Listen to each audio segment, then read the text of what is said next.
Mbak Yu, sange alhamdulillah barokahullah. Menika minangkani pamundhitan Gubuk Kasmara dawuhipun Joko Mlarat sampun. Menika nggih. Ada Pak Misi Depok sampun matur. Nggih, alhamdulillah. Nggih.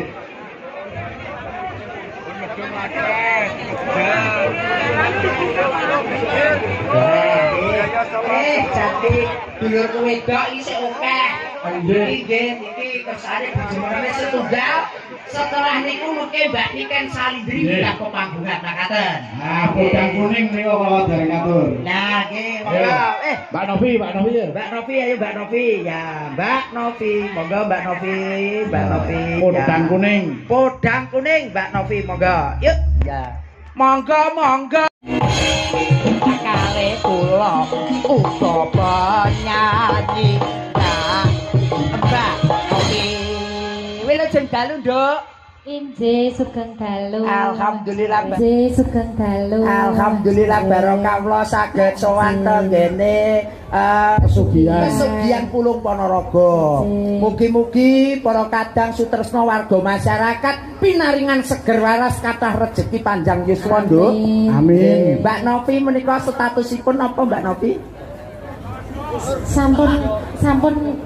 Sampun nate perawan. Wah, alhamdulillah. SMP niku. Mangsulan SMP niku lho dalem. Sampun mana pisan to, Mas? Pindho. Oh, ya.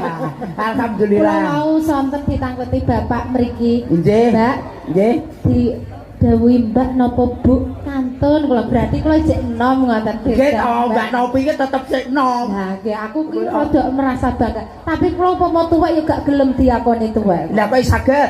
Ya piye? Jadi wanita itu kan nggak mau diakui tua. Orang wanita tidak boleh diakui Tua. Lah kok iso upamane wis kempong kirot nekoni piye? Seorang wanita kalau waktu melahirkan habis melahirkan itu kembali muda. Kok iso lho?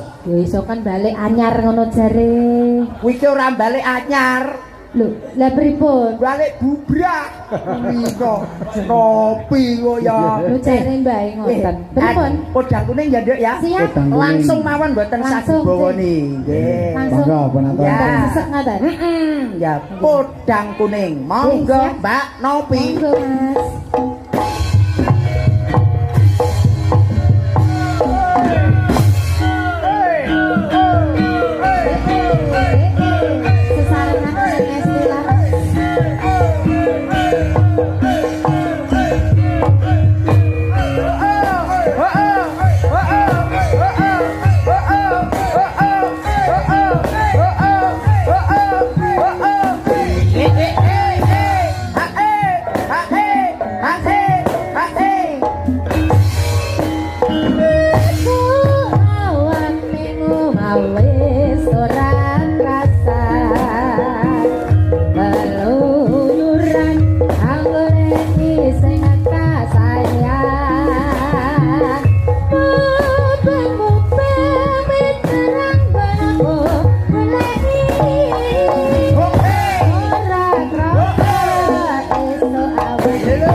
Matur sembah nuwun.